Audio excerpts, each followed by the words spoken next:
क्या हो अगर मैं कहूँ कि आपके आसपास जितनी भी ऑब्जेक्ट्स या चीज़ें रखी हैं वो सब असल में जैसी दिख रही हैं वैसी हैं ही नहीं और सब की सब एक वेव हैं। इवन आप खुद जिस भी गैजेट में मेरी ये वीडियो देख रहे हो असल में आप वो गैजेट और मैं खुद एक वेव हैं। क्या हो अगर मैं कहूँ कि माया का जो कॉन्सेप्ट श्री कृष्ण ने आज से 5000 साल पहले हम ह्यूमंस या होमोसेपियंस के सामने रखा था वो बिल्कुल सही था। इवन आत्मा भूत प्रेत का कॉन्सेप्ट जो हम कहानियों में सुनते हैं वो भी पूरी तरह से सही है। इन सब चीज़ों को हम बहुत बहुत डिटेल में और वो भी बहुत बहुत आसान भाषा में अपनी इस new series the magics of quantum mechanics में समझेंगे। इस सीरीज़ की videos 11th 12th and BSc के स्टूडेंट्स को कई टॉपिक्स समझने में मदद करेगी। तो चलिए इस नई सीरीज़ की शुरुआत आज के इस मिस्टीरियस एपिसोड से करते हैं।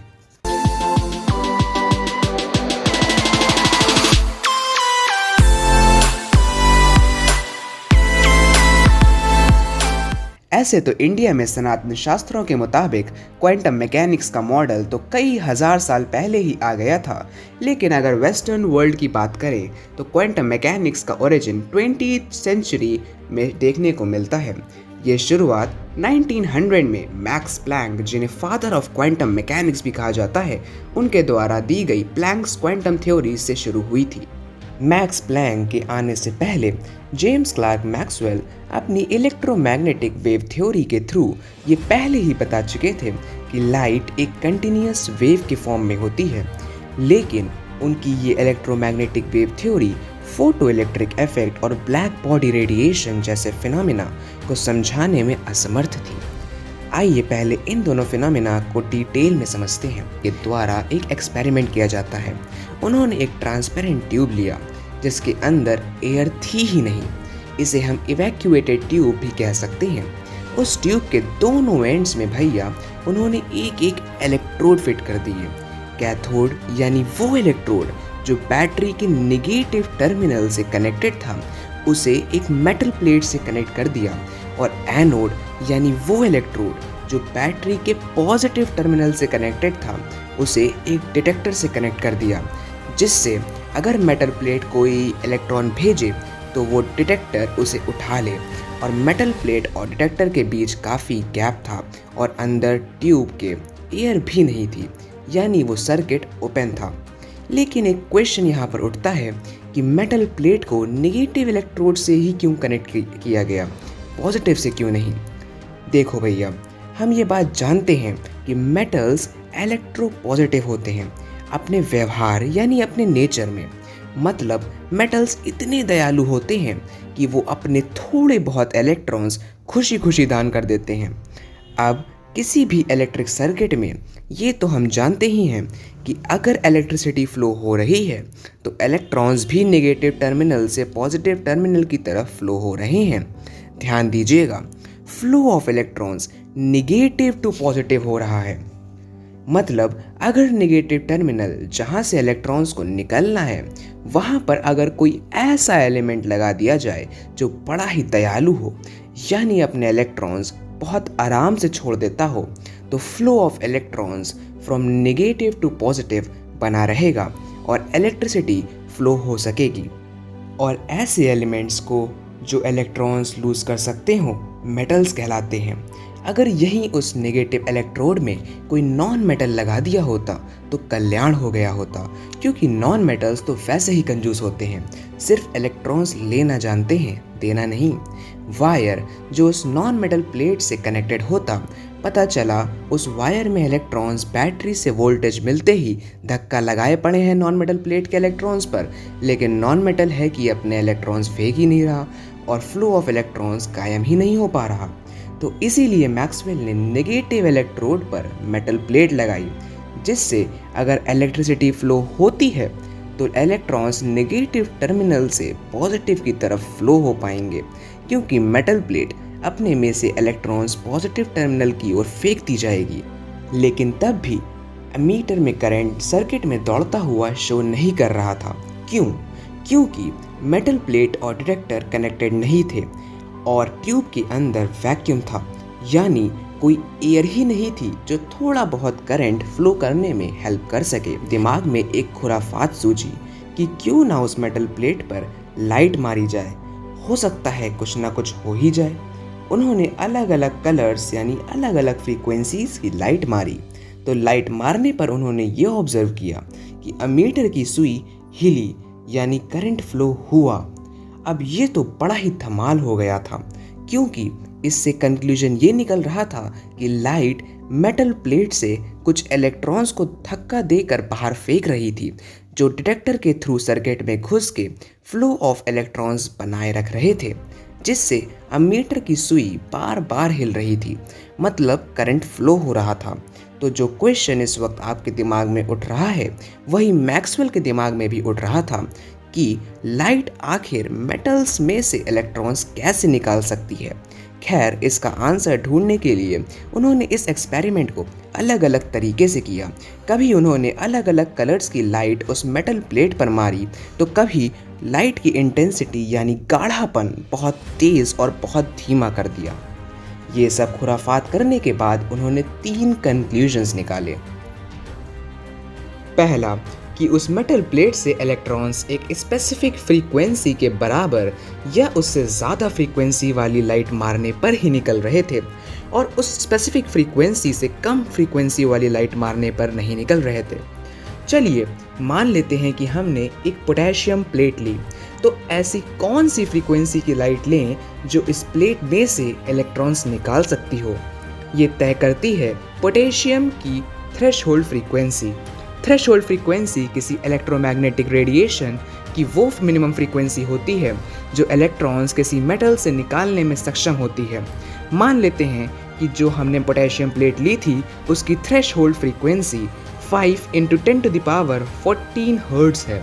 तो अगर हम उस एक्सपेरिमेंट में पोटेशियम प्लेट पर बहुत बहुत इंटेंस रेड लाइट मारें तो कोई फ़र्क नहीं पड़ेगा, क्योंकि रेड लाइट की फ्रीक्वेंसी 5 × 10⁻14 हर्ट्ज़ से कम होती है।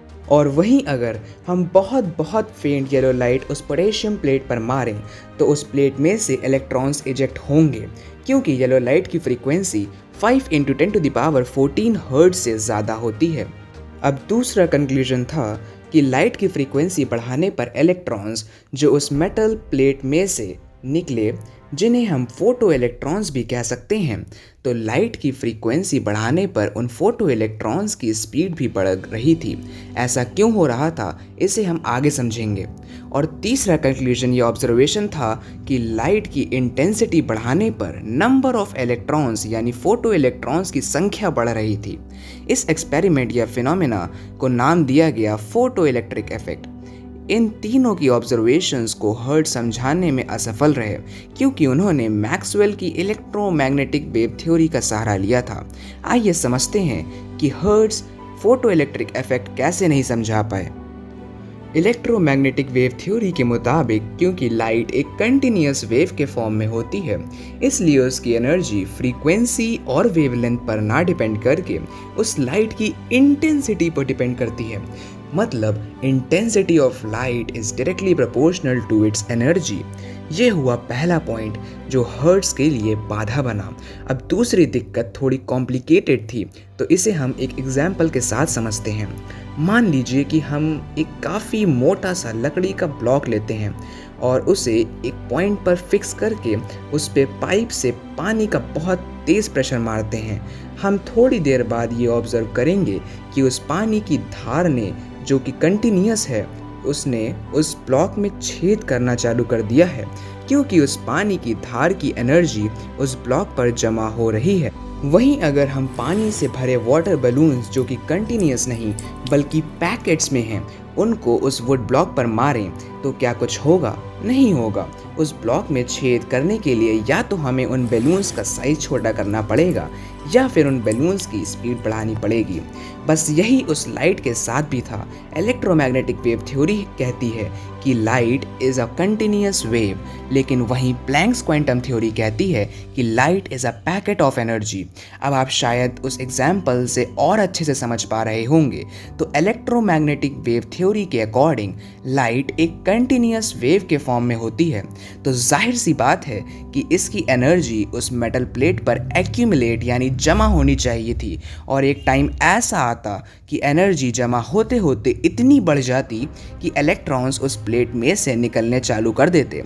इसका मतलब ये हुआ कि लाइट की चाहे जो सी फ्रीक्वेंसी हो, हर फ्रीक्वेंसी की लाइट मेटल प्लेट में से इलेक्ट्रॉन्स निकालने में सक्षम थी। लेकिन यही तो असली ट्विस्ट आया, क्योंकि ज़रा याद करिएगा कि हमने ऑब्जर्वेशंस में क्या सीखा था कि थ्रेशोल्ड फ्रीक्वेंसी के बराबर या उससे ज़्यादा फ्रीक्वेंसी की लाइट ही इलेक्ट्रॉन्स बाहर फेंक सकती है। तो यहीं पर आकर हर्ट्ज भी हैरान हो गए थे। और इससे पहले वाले पॉइंट में हमने डिस्कस किया था कि energy is directly proportional to intensity of light, वो भी गलत साबित हो गया इस एक्सपेरिमेंट से। ज़रा फिर ऑब्जर्वेशंस याद करिएगा वीडियो रिवाइंड करके कि energy of photo electrons depend करती है लाइट की फ्रीक्वेंसी पे, ना कि लाइट की इंटेंसिटी पे। अब यहाँ पर भी झोल हो गया। इन सब झोलों को देखकर हर्ट्ज समझ गए कि इलेक्ट्रोमैग्नेटिक वेव थ्योरी में कुछ कमियां हैं, और उन कमियों को दूर करने आए मैक्स प्लैंक 1900 में अपनी प्लैंक्स क्वांटम थ्योरी लेकर। प्लैंक जी मैक्सवेल जी की वेव थ्योरी पढ़कर बोले, भाई साहब कुछ ज़्यादा नहीं हो गया ये? मतलब कुछ भी। प्लैंक ने कहा कि इलेक्ट्रोमैग्नेटिक रेडिएशन कंटिन्यूसली या लगातार एमिट और एब्जॉर्ब नहीं होती, बल्कि छोटे छोटे पैकेट्स में एमिट या एब्जॉर्ब होती है, और इन पैकेट्स को नाम दिया गया क्वांटम। लाइट के क्वांटम या पैकेट को ही फोटॉन्स कहा जाता है।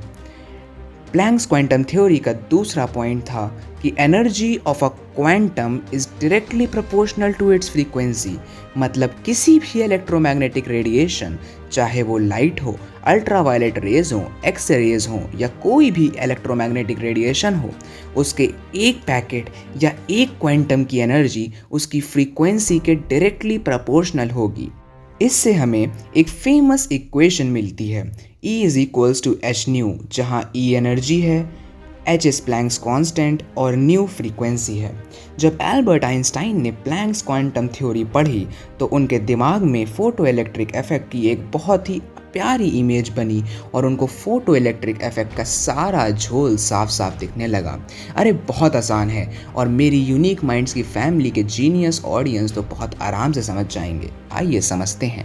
पहले उन्होंने बताया कि जब एक फोटॉन मेटल प्लेट से टकराता है तो वो फोटॉन अपनी पूरी एनर्जी किसी एक इलेक्ट्रॉन को दे देता है।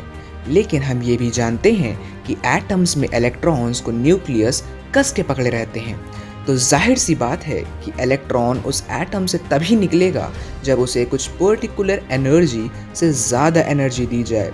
अरे भाई तुम इसे ऐसे समझो, मान लो तुम्हें दो लड़के पकड़े हैं, एक तुम्हें 10 न्यूटन की फोर्स से खींच रहा है, तो जाहिर सी बात है कि दूसरे लड़के को भी 10 न्यूटन से ज़्यादा फोर्स लगानी पड़ेगी तुम्हारे ऊपर, जिससे वो तुम्हें अपनी तरफ खींच पाए।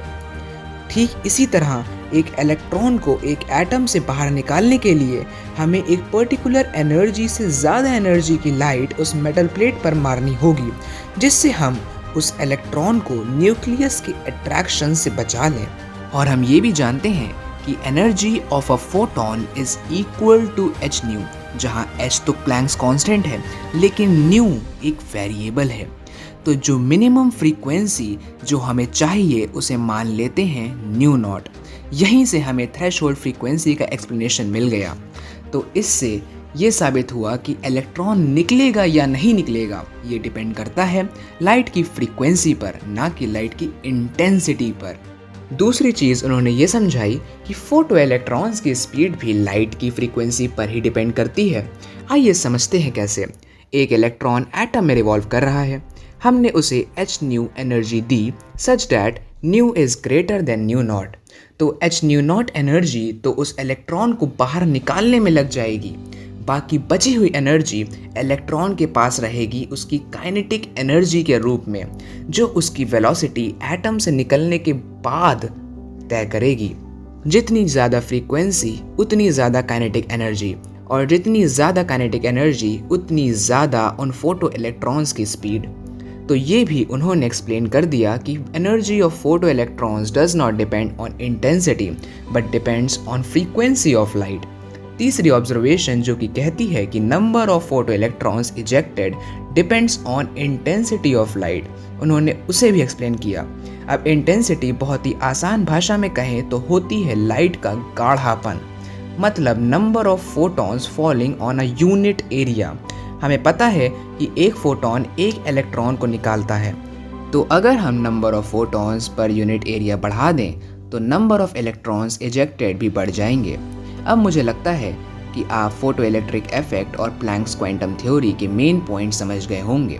आइंस्टाइन क्वांटम थ्योरी को और आगे ले गए और उन्होंने ये बताया कि लाइट पार्टिकल नेचर भी शो करती है और वेव नेचर भी।